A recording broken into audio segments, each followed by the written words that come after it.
easily as a Cassiopeia because it was fun. I liked that they tried it, but it was also definitely not it, and I hope they don't do it again. Yeah, I don't... you mentioned some picks that I feel like we're never going to see, but maybe someday. Who knows? But we're here in the draft, and just the way that the Scion has been going, I think that especially with Hanwha showing the respect to that pick and saying, this is a great pick, we want to get this early and blinded, we don't care. I would just expect them to do it again, right? Seems like they really like the pick. Morgan looks so awesome on it. And we're going to see some of these bans come out here. You see the Udyr is banned instead of the Rel this time around, so that's the first pick for the Nongshim side. And Rel has justifiably been super high in priority, but there's two things that have led to her being not as popular, and it's the rise of Alistar, which does really well into... Because Rel can still play defensively, but playing aggressively, which is one of her big powers, or was one of the reasons why people liked her so much, is fairly neutered due to the utility of the Alistar. And also the fact that people have gotten a little bit better at playing around it. And this is traditionally seen as one of the counters to Lilia, because Hecarim doesn't have the issue that a lot of other junglers have, where Lilia can just kite you out indefinitely, because Hecarim basically just gets on top of you and one-shots you. Especially if Peanut will be opting into a Triforce build, you have the movement speed, you have the damage, and then Lilia just has a fairly unpleasant time, as one of Doc Dom's best picks does come in here. But we've talked a lot about the Ethereals. Without the Fresh, it's not nearly as strong. Why is Chovy laughing? Oh, okay. I thought we were going to see something crazy, but it is just Scion. Not crazy anymore. Very, very strong, actually, and I'm happy that they do pick it up here. Maybe it's Scion mid for Chovy. Hey, we saw it from Fly. Yeah. Chovy absolutely can play this pick. 100%. 1000% even. I mean, this. Wow. We have a lot of percentage for this guy playing anything. I'm glad that you got my back there, you know. We all make mistakes sometimes. 100% not enough when it comes to a player like Chovy. And as a whole, they don't believe in the Scion mid, which I think, honestly, is a pretty good call. 9 times out of 10, this could be Morgan picking it up here. And Hanwha Life still has a counter pick available on support and mid here. You can go into two directions with this draft. Personally, I'm a big fan of locking in the support, because you can't really get a counter pick, right? You know what they're playing. The Alistar does get banned out, so that's one of the traditionals. What? I love this. Okay, welcome. Listen, playing Rel into Janna is one of the most frustrating experiences that you can possibly have. Because it's the same as a lot of engage supports into Janna, but Rel particularly, like Crashdown, it's a slow skill, right? Like, there's a long ramp up time, you jump into the air, and especially with how well Vista has been playing, I don't think that you're gonna ever be able to find an engage. You have hard engage on the side of Hanwha Life, and Moonstone and Staff of Flowing Water have been super strong, super popular. Janna uses it expertly. Love this here. Yeah, it's awesome. And I'm glad that we're in a meta now where when Janna comes out, it's kind of exciting, right? Like, in the past... Wait. Hold What? Is this top Hold Olaf? up. Is it top Olaf in the Gragas, or are we seeing, like, Chovy playing Olaf? I don't know what's... But something... Or is Lilia laning? Something fun is gonna happen. I don't know what. I think Lilia's laning. Look at the summoners for Johan. Those are Olaf summoners. They keep swapping. Okay. Yeah, Chovy's playing Lilia. It's Lilia mid. Yeah, there you go. All right. What? You know, Okay, listen. This is so just... I said that yes, the Hecarim is a counter, and I think Olaf is actually a champion that can stand up to Hecarim, that can actually do it. You have the Janna to like kind of beef you up, but it's also really weird, and I don't really know how the matchup is in like a straight up 1v1 scenario, because I imagine that normally Bey should like be able to just bully Chovy, but it's Chovy, right? Like, this man is arguably the strongest laner that we have in the LCK. It's such a fast... Honestly, should have just gone for Sivir here. Just put Deft on Sivir, run even faster, because you have so much, like... Yeah. Oh, man. This is a curveball. I'm going to need some time to kind of digest this and think about, like, the implications of this. This is not a pick you see every day. And you don't even see this in solo queue, right? This doesn't happen. Because Lilia top, I could see. Like, Lilia top is something, Yeah. like, it's not popular by any means, right? But, like, you can make sense of it. It's strong into melee laners. You have a lot of percentage health damage, right? Which is good against beefy boys. You have a lot of mobility. With phase rush especially, you're fairly safe to ganks. But mid? You know, in the mid lane, you can steal the Raptors very quickly. Okay. Okay. How about that? Yeah, This I is, like it. Raptor Thief mid Lilia. Honestly, possibly? I'm Well, I'm just kind of perplexed. So one thing that I do have to say about the Jenna pick is I think that, again, I think in a purely bot lane focused matchup, it's super good. The combination of the Gragas and the Azir make it a little bit less strong because one of the downsides of Jenna is, of course, that you are fairly immobile and like long range movement displacement, which both the Gragas and the Azir have, can create kind of a bouncy house situation where you can never use your Monsoon, you can never disengage, you can't keep distance because the mobility is too much, right? Or like it comes from an angle that you don't see. So that is actually, I like that draft adaptation from Nongshim. I just assumed Jovi's going to have perma prio here. Like that's the reason. And you were right. That's the invade. we must get Raptors. Yeah, I think there must be more to this than just taking the Raptors, but hey, Johan steals the big one, so there you go. 5 members of Hanwha Life in the enemy jungle, and yeah, they used the smite to get the big Raptor, and now we're just teleporting top. Okay, yeah, sure. Jovi getting in the face of Bay already. You were talking about this Lilia into melee matchups, you could see it, but into the Azir, not so sure how this one's going to work out. You know, the more I think about this, obviously the Lilia is very fast, right? Even without the phase rush, you're going to be all over the map potentially, right? You can push very fast. You get to roam, have great prio potentially. You know, the more we think about this, I'm actually thinking that it's not just a troll pick, right? I mean, it's definitely not. Like, I don't believe that Hanwha Life, even with a dominant win like game number 1, they would ever go for a troll pick.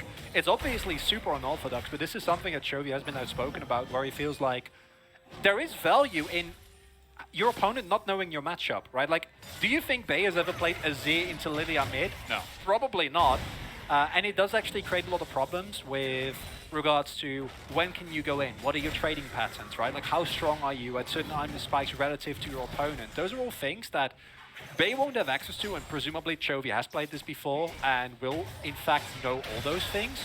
The downside is I do think that you're still at a risk post 6 as Chovy because you have no escape, right? Like if you get ganked by a Hecarim, it's a really, really bad time. But the constant prio should give Johan a really big edge in the early game here, and if Hecarim falls behind early, it's not great to play.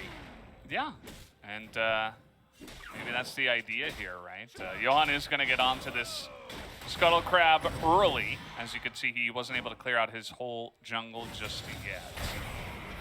Getting onto that one at level 3, and then he'll go to the red buff. As bottom lane, you know, Janna was supposed to be the exciting pick, but then it turned into mid Lilia. And this is going to be fun, you know? It's a ranged support as well, so you just get to poke down the rel. We're seeing some of the trading patterns here. Chovy going to get a Dark Harvest stack just casually, as Bay hadn't gone back to buy yet, and Chovy just kind of ran at him. And I expect Chovy to, like as you pointed out earlier, just perma-shove the wave, always have prio, and then disappear into the fog of war, creating a lot of pressure on side lanes. The downside of that is that I feel like, especially on bot side, there's not that much setup, right? Like, it's mainly looking for, as you said earlier, like looking for these jungle camps, because Janna, obviously known for a disengage, not for actually being able to facilitate plays. Topside, Morgan is not going to have that much damage. Gragas is super safe. Johan was on a ward, so should not be in any danger here. He's on another ward. Yeah. 2 wards up there. Yeah. Good spotting there from Rich. Good warning, as Peanut knows that he can safely take this one for free. Although he was spotted moving over a ward himself. Yeah, a little bit low, Morgan. Yeah, he was aggressively taking the trade, you know, trying to set up the gank, but actually that put him in a really awkward spot here where he might have to just give up this wave. He's not going to give it up entirely. Got He the does cat. come back here, and this is what you were talking about, right? What's the Lilia going to do against this? You can flash the wall once, but how about next time? Very susceptible to that Hecarim gank, as we do see there. That's the downside, even with Chovy hovering towards the bot side, because he has, of course, no vision available to him in the bot side. He has to force his flash, and post 6 with base Shreema Shuffle, it's basically a free setup. Would love to see Yohan go for Drake here, but the problem is there is vision, and his bot lane has no prio, so he can't actually go for that. You can't really force Peanut to like take a loss here for going for that gank. Instead, he's just clearing his top side jungle, which having top doesn't really do anything for you, so Yohan presumably just power leveling till 6, trying to get a farm lead, and then turning that into maybe some objective. Problem here is that, of course, I don't think you can really reliably push into the Aphelios. His wave clear is just super strong, especially when he does have Infernum available. And that creates a situation where it's actually harder to play for Drake, but Bay is backed. Peanut is nowhere, and there we go, Chovy's doing it! Raptor Thief mid Lilia. He doesn't have Smite though. We're not seeing the Smite version of this, not yet. That's a not Drake. for 2021 probably. And yeah, you know the pressure that we were talking about once again. Smite. That's a free Drake. Yeah. Well, yeah. We take those. Even without the Smite, I think this is just free for the Olaf. Well, yeah, but like, you know, maybe he goes for a blast. He's not 6 yet. He wouldn't have gone for it.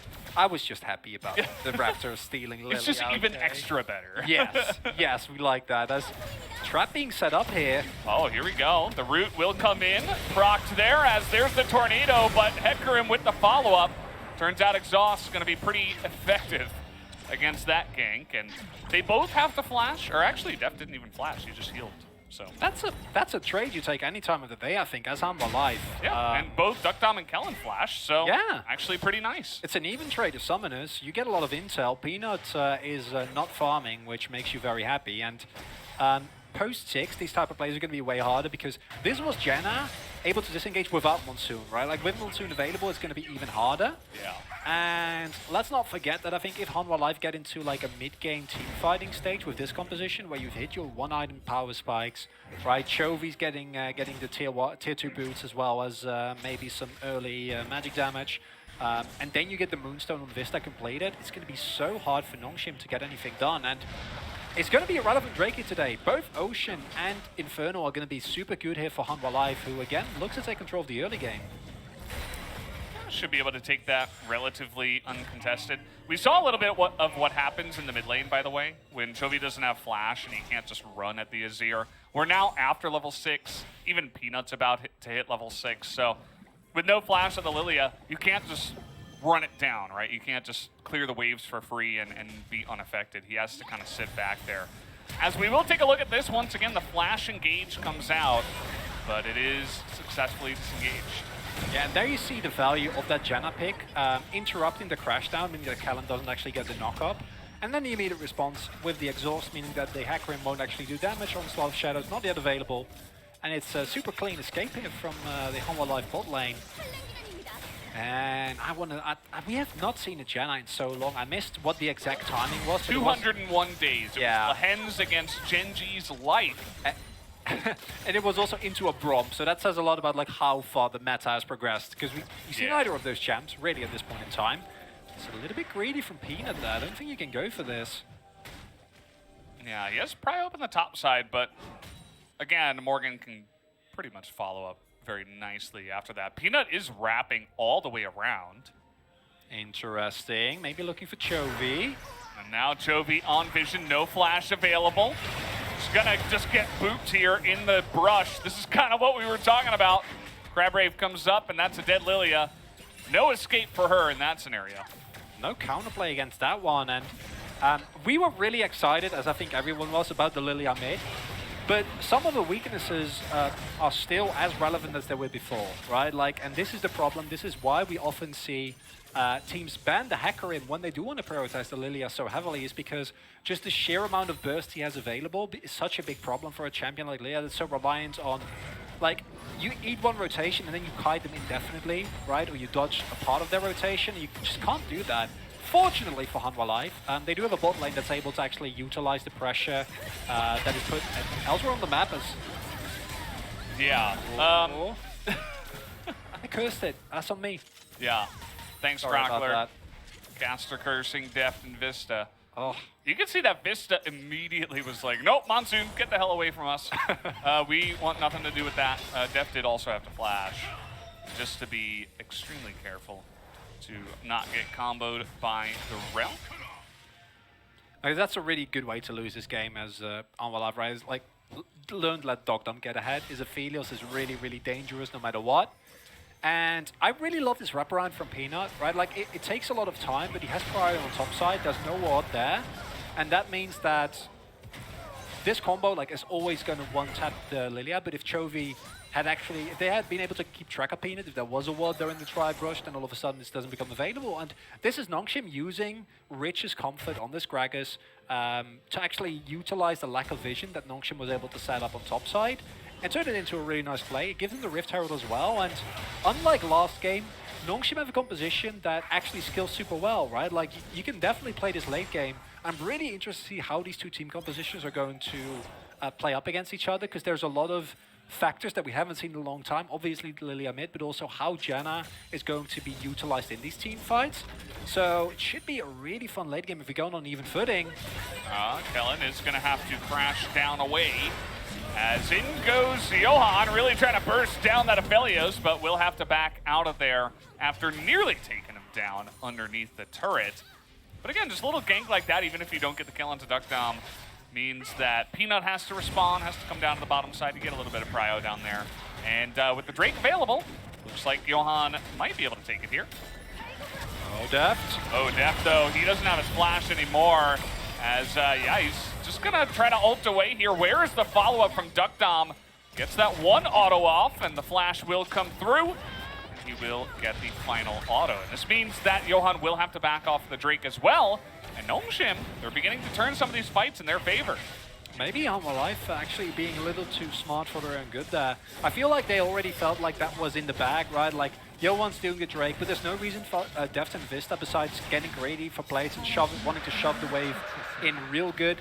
To be that far up when your jungler is doing Drake, right, just rotate and then catch the wave later on. Because I don't think there's any situation in which Dogdom and Kellen can put the wave in a position that's super unfavorable for you.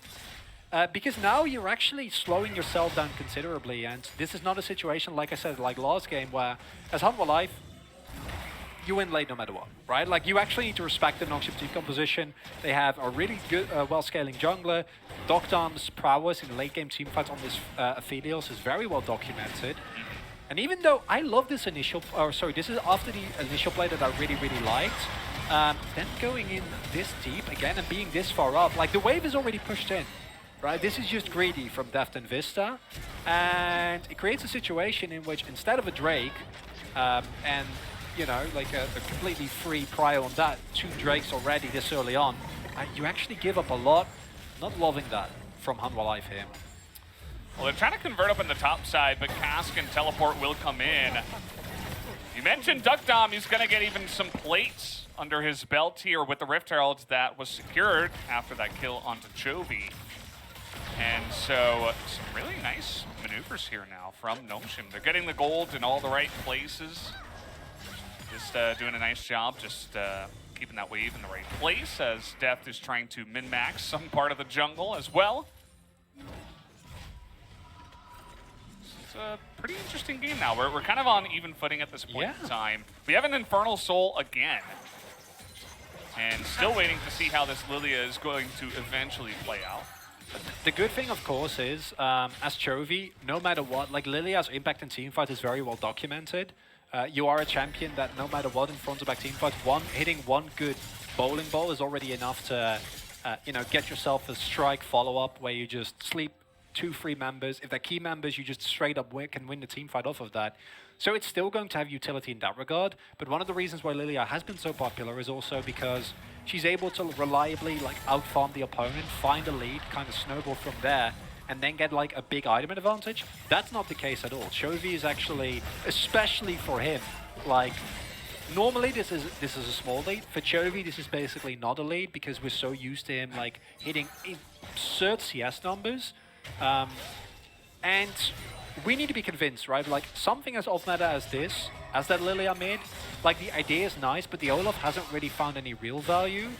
And if Chovy then also can't value in teammates, it might have been an overreach. It's too soon to say that. We need to see how the rest of the game shapes up. But these kind of things are important to keep in mind when you go this off the wall. Absolutely. You know, you need to put up or shut up, basically, right? If you're gonna pick the fun stuff, if you're going to take risks and not just have Chovy play a 0 every game, you got to actually win with it. You got to prove to us that it's actually a strong pick. And yeah, I mean, we saw some of the positives of it, but also some of the negatives already. And we'll see how it goes from here. Deft and Vista have rotated up to the top lane, actually, pretty early on as well. So they're going to secure the second Rift Herald. This does mean that Duckdom gets free farm and free XP, you know, solo XP down in the bottom lane by himself to just take out the turret down there. So, you know, 1-0 Aphelios, and it's Duckdom. That's a pretty scary thing going into the mid game. And this next Drake fight, I think, is going to give us a lot of, or a really good idea of how the rest of the game is going to shape up. Because I want to see how these two team compositions play out, right? Because my expectation is that on one end you have Nongshim Redforce, who are looking to go in really deep and pick someone off before Vista can find the disengage. As, yeah, I heard a Cyan ultimate. You know, if there's one guy who could challenge the Aphelios at this point, it's probably Cyan. He's got that frozen fist. He's getting in the face now of Duckdom, who does not have his flash yet, and this is just going to be a free kill handed over to Chovy. You know, we've seen a lot of Nongshim players just alone in side lanes get picked off. That's like the third one tonight. And I think it's like a feeling of kind of fake safety with the vision that Duckdom has there. But you can't be this far up in the side lane at this point in time. Like, Drake is spawning. Duckdom is going to be up like a couple of seconds before Drake spawns. But if Hanwha Live just immediately commit to it, are in the pit when it spawns, they have a pretty decent window where Nongshim Redforce is not going to have any availability or any AD carry available, and that's going to be a problem because Hanwha Live do actually have the tools to go for some hard engagement with that Cyan. And if you give up Infernal Drakes to this Hanwha Live comp, I think you're going to be in for a rough time. It's good on any composition, but like there's so much damage available here as well. Yeah, I mean, you're looking at Lilia, you're looking at the Kai'Sa, but even beyond that, you mentioned the Scion in the last game. You got that here once again. It does look like Nongshim do want to challenge this, though. You got the teleport coming in onto the mid turret. Peanut taking a bit of poke damage already, though. You can see he's getting burned now by the Lilia with Leandries already. Not a super fun time. Nongshim with 5 members now in the mid lane. They did give up that Infernal Drake over to Hanwha Life, but they're looking to potentially make a strong move and do a bit of damage to this turret, but not actually going to work out. Shielding coming in clutch there from Vista. Finds the button on his keyboard, presses it, you know. It's E. It's that, yeah, I was going to say it's that E, but thank you for, you know, not giving me the chance to clarify. Really I just wanted to jump in there, you know. No, that's Take it away from you. I appreciate that. And honestly, this is the point in time where you go as an AD carry like this doesn't feel fair. Yeah. Because, yes, Chovy gets the kill here, but with how, like, I'm pretty sure that you just don't ever win that no matter what as Aphelios. And, like, if Duckdom is on 2-3 items, that might be a very different situation, but we've played at steel caps and actually considerable amount of damage coming in there from the gauntlet. There's not a lot to be done there. Yeah. And so Drake lead for Hanwha Life, but a gold lead for Nongshim, who still are very much in this. But we need to not see those Nongshim mistakes, right? You pointed it out. There's been so many instances of people getting caught in side lanes. You can't have that here. Yeah, I mean, it was twice in the first game and now once in the second game, so probably something they went over, right, in the post-game breakdown. It's no Drake. Don't know why we're moving up here. Peanut just exchanging thumbs up. Just a couple of gentlemen in the enemy jungle, for Johan at least. Bay is going to group up here. Just like a bit of K-ramming in this game, right? Both teams kind of just grouping up.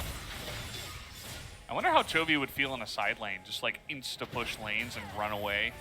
Feels pretty strong. A lot of poke damage already coming out here from the bowling balls, from the Kai'Sa. Pretty annoying for Nongshim to deal with. What's interesting about the Lilia is, of course, that like without her passive stacked, she's actually really slow. Like her base movement speed is pretty atrocious. So you're actually super reliant on having either a wave or a jungle camp, because once you stop using your abilities on enemies, your passive drops fairly quickly. So I don't know how safely Chovy can actually push in.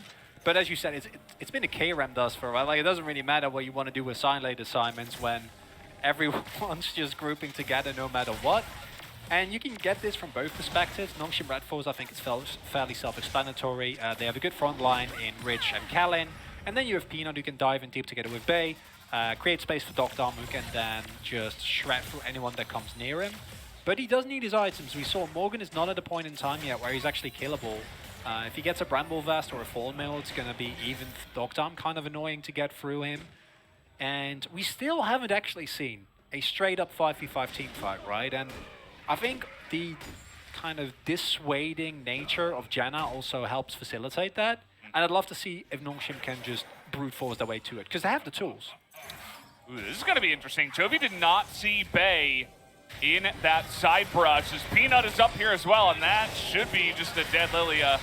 Again, this is what we were talking about. You can't just be up there alone as the Lilia. You're just going to get dunked by the Hecarim time and time again. Morgan gonna block that body slam, but who is that actually gonna benefit, as he's gonna have to ult away here. And Nongshim say, yeah, sure, let's go for the Baron. 5v4, they do have a lot of damage onto this, but still Deft is alive. Johan thinking about getting in there as well. We'll see how this goes. Nice poke coming out already from Duckdom. A knock up onto Ritz. The wall will come out as the Olaf is running in, trying to get the steal. Can he get it? He does! The steal comes out from Johan, and the fight this time around, it looks like just the one kill onto the Olaf, and that is it. Hanwha Life make their way in, and they snatch that candy away from the baby. And they keep pushing forward as well. Don't think that's necessary. Just go back. You got the Baron. Maybe make up a play for Drake. They want to cancel here, though. Deft and Vista are really looking for it. Oh, do it, Deft. Do it. You have a shield. It's the devil on his shoulder. There's a Rel there. He doesn't even get to use the shield because he just gets cute. I mean, I would have liked Deft to go in there, but it's definitely not the right play. And as you pointed out, super nice play here. Nongshim kind of turning the situation that happened to them multiple times around, turn it on its head. But then going for this Baron here with 4 members, super strong front line, reliably shielding, and the jungler actually like still alive. It's a really big risk. Go on. He's just like, yeah, sure. Hello. I'm here to collect my delivery. He Thank doesn't you. even get it with Smite. He gets it with his Ragnarok, with his E, Reckless swing. Yeah. Yeah. Yeah. He just walks in there. He's like, thank you very much. As the sleep is going to go down onto 2. Body slam away. Here comes the follow-up, and this is exactly what we were expecting from the Lilia. Sets up the play and knocks him down. Duckdom is still alive, but finally Deft is going to find that R button and get on in there. Bay will just have to walk away, and that is a second Infernal Drake now on Soul Point for Hanwha Life. And this is all of a sudden, it goes from Hanwha Life, it feels like they're behind, to they steal a Baron to they just kind of win the game, I guess, with them picking up Soul Point here, and a Baron power play that's already out of control. It is that front spec team fight that we were talking about earlier, but the problem here is that Chovy is able to set up really nicely. A champion like Hecarim is fairly squishy when he's the one making the plays in a good spot, but here we see he's forced to ult in when he's already this low. And with that front line gone and Rich already being so low, Doctor doesn't actually have any space, right? He's able to throw in a couple of autos, but he gets chunked down incredibly rapidly. And fighting into a team with Baron buff, unless you're really certain that you can make it work, is always a big risk due to the stats you get from it. And now Nongshim Redforce are all of a sudden in a situation where they had a small gold lead, but the lead that Hanwha Life have right now is way bigger. And it's been working out really well for them. And this composition from Hanwha Life, it's a bit wonky, right? Like, it felt a little bit like a risk in the early and mid game, but now starting to feel like it is coming together here. Yeah, and it also feels like nobody on the side of Nongshim can touch Sion again, right? Like, talk about having a thick front line. I'm just loving the Sion more and more I see him. And it's another one of those games where You know, he got that assist onto Duckdom in the side lane. He's got nice utility there. And he's like the perfect follow-up as well. You put the sleep down with the Lilia and you just charge in with the train. And unless someone stands in the front, which I think Peanut was the guy who had to do it the last time, you're not going to have a fun time. And even if Peanut blocks it, he's just going to die very fast, especially with this damage build on the Hecarim. So. But we haven't seen lethality sign yet, and that's a problem that I'd love to talk about, right? Like, because Duskblade sign to me is one of the funniest things in League, and even though generally you go Prowler's Claw and it's not good, just the idea of a behemoth like Cyan, who even if he builds full like lethality, like still gets like 3-4k health just from Soul Furnace, it's just like he charges in and then he disappears in a team fight, and like he's like. Where'd he go? He's behind me. He's charging up his stun. Oh, not again. No. And then he actually blows you up as well. But that's all fun and games. But we see the value from Cyan coming out more and more. I think Damwon was one of like the early adapters on it. Yeah, Khan was like, yeah, I'll just play this pick every single game, literally. Yeah. And when you have a position where it's so good, right? Like the consistency coming out. In your compositions, just makes it so much easier to get anything done no matter what. It really makes a lot of sense, and I would love to see how the drafts around are going to keep developing around this pick. Right now, though, it feels like Nongshim is in a position where, again, they need to find the all-in engage, but Vista makes that so much harder, right? Chovy? Well, this is, again, the Lilia problem. You can't be in here in a side lane by yourself. He's going to give the shutdown over to Bay, actually, who's been having a fun time so far in this game. Again, if you commit this many people up to the top side, you are going to lose something, as the turret will go down over to Deft and Vista. And, you know, one thing I might have wanted to see from Chovy was actually a Zhonya's starting. We saw this from Dread. Yeah, it's very common, where you go for your Zhonya's into your mythic of choice. Yeah. I wouldn't have minded at all, but I think that this is just Chovy continuously mispositioning, right? Like, yeah, the Zhonya's wouldn't have seen it. Yeah, no, there. but like in the laning phase, you. Right? Against the amount of displacement available from Nongshim and the power of like elongated team fights that you have on Hanwha Live, would have loved it as well. I think that going for a bit of a beefier build where you do prioritize damage makes sense, but just the sheer survivability will be nice. He gets it now, though. But, you know, main thing, Chovy, please don't be in side lanes that far up without any help anymore, because it's not really necessary. Yeah. The other thing about being in the mid lane instead of the jungle is that you're just naturally going to get more farm. So you can kind of hit that 3-item sweet spot. You know, you don't need 3 items to be effective as Lilia. It's not really a spike, but it just feels so good when you have the 2 masks and the Zhonyas. It's like, oh man, I've got everything I could ever want. I've got all the damage and the survivability. You can't touch me. Nongshim, this didn't work out last time. And now Peanut's going to get hit by a bowling ball. Sleep will come in, and I think that Hecarim, yeah, he's going to have to ult away. And that he will. So trading an ult for an ult. As Nongshim, you can smell the desperation in their play. And I kind of get it, but like you're far behind. It's a rough like 4.5k gold deficit. But it's not like you're in such a bad position that you need to try and like Hail Mary it, right? Like you still have a really good teamfight comp. If Bay and Duckdom can freely auto-attack in a fight, like you still have the ability to make it work, but it feels like Nongshim just not really having the faith in themselves. They do have prio on this Infernal Drake here. They can't get this one up. Yeah, you can see that Duckdom and Bay are doing a really nice job of poking out the enemy team, so... Looks like Hanwha Life are just going to give it up, actually. Nongshim, they get the positioning, they get that poke damage down, and they say this objectives will be ours. So they take down the Infernal Drake. Hanwha Life now positioning on the Baron, but a loot trinket comes down, and now they're all spotted. So Hanwha Life can't even run at the Baron or get a pick or anything just yet in a trade for this Infernal Drake. So just a straight up win so far for Nongshim, although Hanwha Life now are going to make their way onto the Baron. I'm happy as the moment I said it, Nongshim will seem to realize, wait, we're actually really strong, and now it's Hanwha Life taking a risk here. Yeah, they're taking a bunch of damage as well from that Baron. Johan sticking on it. He's got the Janna shields. He's obviously got some sustain. They're actually just setting up a nice little concave around this objective. The bowling ball is huge. That's onto the 2 of them. as the Hecarim ultimate comes in and Deft goes in the back line though. Not able to get a lot of damage down, but look at Johan on the front side, totally zoning away Duckdom, and Morgan will finish the job. As Kellen also will go down, Chovy and Deft finally take out the Azir.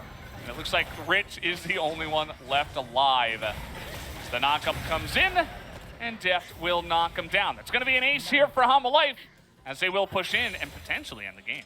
Morgan's sign is actually insane. Like, yes, Deft goes in big there, Chovy survives, but the amount of damage that Morgan tanked, he literally kept 2 to 3 people occupied for that entire fight, and Sion. It feels like a risk. Well, yes, I agree, but I want to give the man some credit. You know, he gets put on tank duty and he does this with it. I think that's beautiful. Come on, Deft. We get it. You won the game. There's no need for all these theatrics. Where are the emotes? You got to add in some emotes if you're going to do that. Well, that's the 2-0.